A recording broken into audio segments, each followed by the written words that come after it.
Ducati Desert X.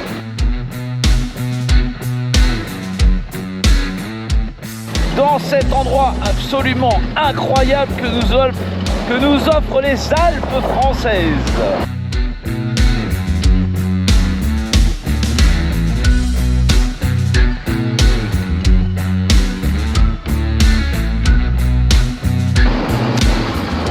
J'ai pu avoir la chance chez Ducati d'avoir une clé de Desert X. On est avec Antoine. Mais présente-toi quand même un petit peu mieux pour ceux qui ne te connaissent pas. Donc je m'appelle Antoine Néo, je suis en charge de la communication et de la promotion de la moto. Ex-champion d'enduro, donc j'étais 5 fois champion du monde d'enduro. On va présenter avec Antoine la Ducati Desert X parce que je pense qu'il pourra nous en parler un petit peu mieux que d'autres personnes. Donc voici la Ducati Desert X, un petit peu différente du premier projet qui a été présenté au Salon de Milan. Premier gros changement, ça a été le moteur. Ils étaient partis sur l'ancien moteur du Scrambler et de la Monster. Et du coup, on a basculé sur un moteur à liquide. Donc c'est le V2 Testa Stressa 11 degrés. Alors pourquoi on a pris ce moteur? Bicylindre, Ouais, bicylindre. Ce qui est très important, c'est que on l'a pris parce que la culasse est légèrement plus étroite, ce qui nous permet de reculer le moteur au maximum en arrière. Donc on a le deuxième cylindre qui est entre les jambes et qui donne un équilibre à la moto extraordinaire. Alors au niveau du off-road, on est vraiment bien posé sur les repose-pieds qui offrent un très bon grip. J'ai le réservoir vraiment bien entre les jambes, d'accord? Un ABS déconnecté à l'arrière.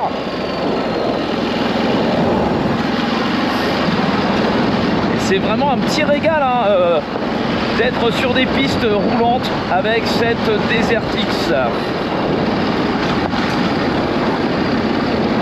Allez, on va suivre les instructeurs de chez Ducati. La moto se tient bien, les suspensions vraiment absorbent bien, c'est pas tapis volant parce qu'on sent quand même le chemin et moi j'avoue que ça c'est quelque chose que je préfère plutôt que sur des suspensions pilotées. Et en plus le deuxième effet c'est que vu qu'on n'a plus qu'un cylindre devant, on est beaucoup plus léger, on a 50% de poids en moins sur la roue avant, ce qui permet d'avoir un trait avant très léger. Allez, on est dans un paysage absolument magnifique en plus. Cette zone de la route des Grandes Alpes, pas très loin de Barcelonnette. Donc cette moto là a été prédisposée pour le tout-terrain. Le rendu est mieux que ce qu'on attendait nous-mêmes. Donc la moto est très facile parce qu'en ayant le train avant léger et un moteur avec beaucoup de couple, qui est très facile à rouler dans les dunes, dans le sable, on va dire en vrai off-road aventure. Au niveau du poids, on est sur quoi là? 200 kg, 202 kg à sec. Ça change un petit peu, une moto légère et assez fine, surtout dans des endroits pareils. Je peux vous dire que la petite formation que j'ai vue à l'Enduro Park, eh bien ça sert. 21 litres. D'accord. Alors 400 km d'autonomie, exactement 370. Eh bien. Alors au niveau du off-road, on est vraiment bien posé sur les repose-pieds qui offrent un très bon grip. J'ai le réservoir vraiment bien entre les jambes, d'accord? Un ABS déconnecté à l'arrière. Alors est-ce que on peut passer directement la vitesse sans embrayer? Ce qu'il faut savoir, c'est que M. Dominicali, donc président de Ducati, a mis sa touche à la moto parce qu'il a intervenu énormément dans le développement. Il voulait avoir un trait avant routier très incisif comme une vraie moto. Donc ils ont monté les Brembo M50 devant. On a des étriers de frein un petit peu surdimensionnés par rapport à la concurrence. Mais là on a vraiment du coup du vrai frein et une moto qui est utilisable aussi bien le week-end pour aller sur des chemins que d'ailleurs toute la semaine. Et il me semble que toi tu roules d'ailleurs tout le temps avec. Aujourd'hui elle a 12 500 km et je roule tous les jours avec. C'est un enduro avec lequel on peut quand même rouler tous les jours. Et ça, Ducati, ils nous ont sorti un super truc.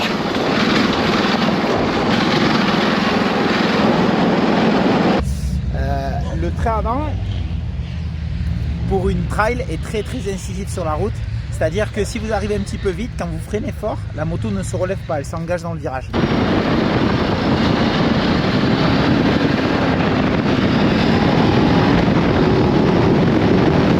Très important, parce que la moto aujourd'hui, elle est vraiment très adaptée au tout-terrain, mais là où elle surprend le plus, c'est la tenue de route. En tout cas, très agréable de feeling en prise en main. Moto facile. Alors les Komodo, vraiment, moi j'adore. J'ai rarement ressenti ça sur une moto. Ils sont très instinctifs, très faciles d'utilisation. Ce qui est quand même pas mal, c'est que vu que c'est une moto qui est utilisable aussi bien en enduro que sur route, et ben on peut tout simplement changer la hauteur du cale-pied. Et ça, je trouve que c'est vraiment quelque chose de très sympa sur cette Ducati. Mais également, on pourra rajouter ce petit support en caoutchouc fourni avec. Une pédale de frein qui est vraiment présente, pas comme sur certaines motos où on sent à peine lorsque l'on appuie dessus. Là vraiment on peut doser le frein arrière et c'est pas le cas notamment par exemple chez KTM où les pédales de frein sont très dures, hein. C'est vraiment ready to race le truc. Là on peut doser. Une grosse gestion électronique Bosch. 6 modes de conduite apparemment. 6 modes de conduite. Un très joli écran TFT. Personnalisable à l'infini. Alors du coup maintenant on a changé de mode de conduite, on vient de l'essayer en touring, cette fois-ci on passe en enduro, on va voir du coup que le compteur change, qu'on va pouvoir avoir un petit lecteur de carte également et surtout que l'ABS arrière est déconnecté. Il est en effet possible de déconnecter l'ABS à l'arrière afin de bloquer la roue lorsque l'on en a besoin.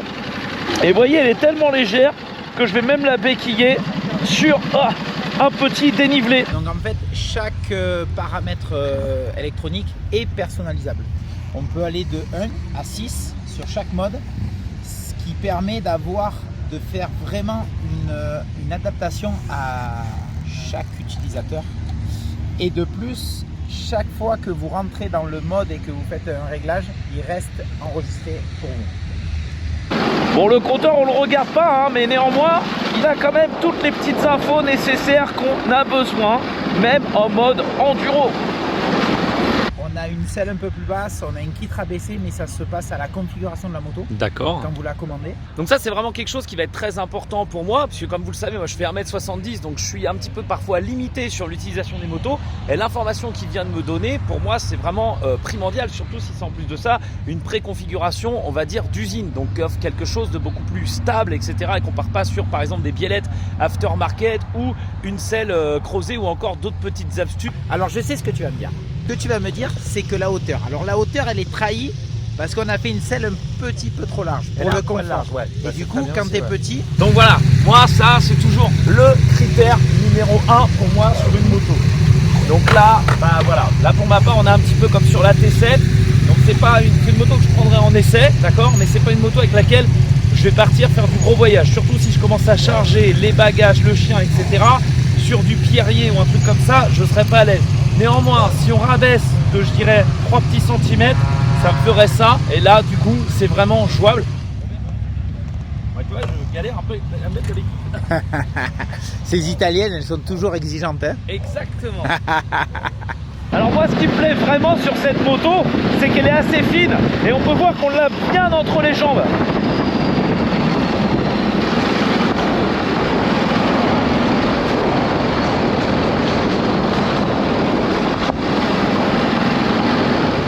Putain, on dirait la moto des Playmobil qu'ils avaient fait il y a très longtemps. C'est vrai. Mais en concept moderne avec les phares lenticulaires et tout. Et j'ai dit putain, est-ce qu'ils vont vraiment le sortir? Parce que des fois tu vois des beaux trucs et ils les sortent pas. Donc toi tu joues au Playmobil pendant qu'il y avait le Dakar à l'époque avec... Ouais. Ah ouais, c'est ça. C'est ça avec le père Pépin Dakar. Mais t'as raison, c'est vrai, elle est un peu inspirée. Exactement. Alors ce qu'il faut savoir, c'est quand même c'est un Français qui a dessiné cette moto en Italie. D'accord. Ah tu vois, de suite ça la donne... patte. Ouais, ça donne du charme. C'est vrai, il y a moins le côté anguleux que Ducati avait fait ces derniers temps avec par exemple la Multistrada. Exactement. Et bah, c'est un très bon prince de Ducati. Écoute, j'aimerais avoir ton ressenti après l'essai. Ça marche, vas-y. Alors cette Ducati Desert X, vraiment dans cette version roulable, on l'a enfin devant nous, et ben c'est juste un régal. Vraiment la moto est incisive, elle est fine, on a vraiment un toucher au niveau des commodos qui est exceptionnel. On a vraiment des matériaux qui sont vraiment nobles, hein, qui sont vraiment très haut de gamme. On va retrouver du coup 2 disques à l'avant pincés par des étriers double piston Brembo et qui offrent un véritable freinage. C'est une moto qui est utilisable réellement tous les jours et aussi bien avec des performances off-road extrêmes. Et Antoine Méo, champion du monde d'enduro, l'a réellement prouvé. Sur cette version, on va retrouver du coup les crash bars et vraiment, elle est juste, en plus d'être magnifique, très utilisable, vraiment incisible, facile. Et elle a beau être un petit peu grande pour moi, je ne suis pas du tout gêné par son gabarit tant elle est légère et tant le réservoir se coince bien entre les jambes. On a une garde au sol qui est plus que acceptable. Vraiment, elle est très très haute perchée. Va falloir vraiment y aller pour faire toucher le sabot central d'origine qui protège excellemment bien le moteur. J'aime beaucoup également les petites options entre le off-road et la version route qui vont pouvoir juste être réglables avec un simple, on va dire, tournage hein, du frein arrière. Utilisable aussi bien en botte qu'en basket. Eh ben écoute Antoine, je te remercie vraiment avec beaucoup plaisir pour ta petite présentation. Voilà l'instructeur du coup qui a roulé avec moi pour l'essai de cette Ducati Desert X. Alors pour faire un petit débrief, vraiment on est sur une moto à 16 000 €, c'est ça, qui peut paraître un petit peu cher, mais si on regarde bien, c'est vraiment une moto qui est utilisable à la fois tous les jours et également en off-road. De part déjà ces 6 modes de conduite. On a une centrale inertielle Bosch qui est installée à l'intérieur et qui va permettre du coup de pouvoir freiner sur l'angle et également de gérer les anti-wheeling, etc. Donc il y a quand même beaucoup d'aides et à la fois elles sont toutes désactivables, c'est ça? C'est très important quand on achète une moto, bien regarder le prix, mais ce que tu as dans le prix. C'est facile d'avoir une moto qui est plus abordable au niveau du prix, mais si tu veux la qualité et si tu veux toutes les performances techniques que Ducati a, il faut aussi penser à ça.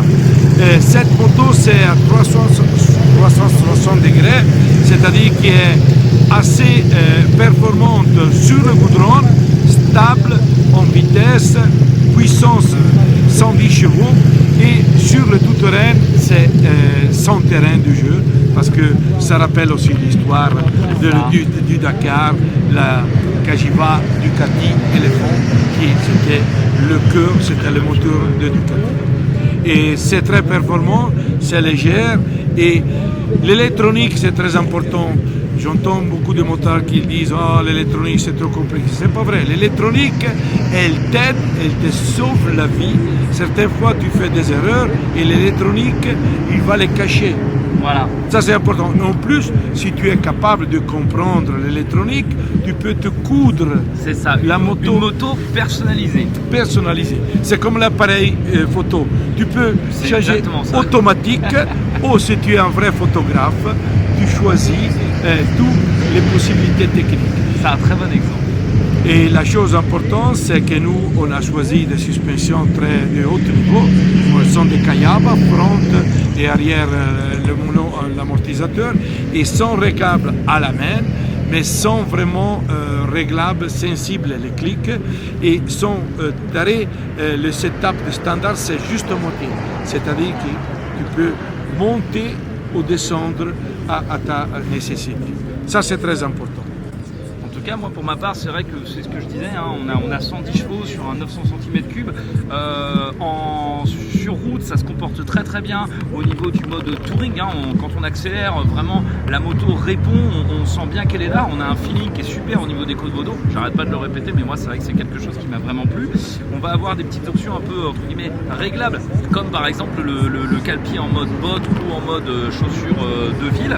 Et surtout cette grande roue qui est équipée du coup en Pirelli, qui permet de vraiment bien guider sur des parties off-road, et ce même pour quelqu'un qui moi par exemple qui suis débutant. Bon, moi je fais 1m70, c'est vrai que là elle est un petit peu haute, mais elle sera quand même disponible avec une petite selle basse en option, et vraiment c'est incisif, c'est intuitif, et moi j'ai vraiment beaucoup aimé. Rappelez aussi que le guidon, il y a deux positions, la position de conduite sur la route et la position off-road, que tu peux enlever un peu. Comme ça, quand tu es debout, tu es à l'aise avec la position.